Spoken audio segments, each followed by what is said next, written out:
artists didn't Cat's Happy New Year fireworks shirt getting rich on their art, for the most part, until like the 80s or so. And that was only because other people, aka nouveau riche investors, turned the art market into a new stock market and blew all the value into the Cat's Happy New Year fireworks shirt.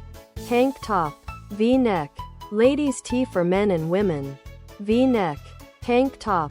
What they Cat's Happy New Year fireworks shirt get away with, or just what hasn't been done yet.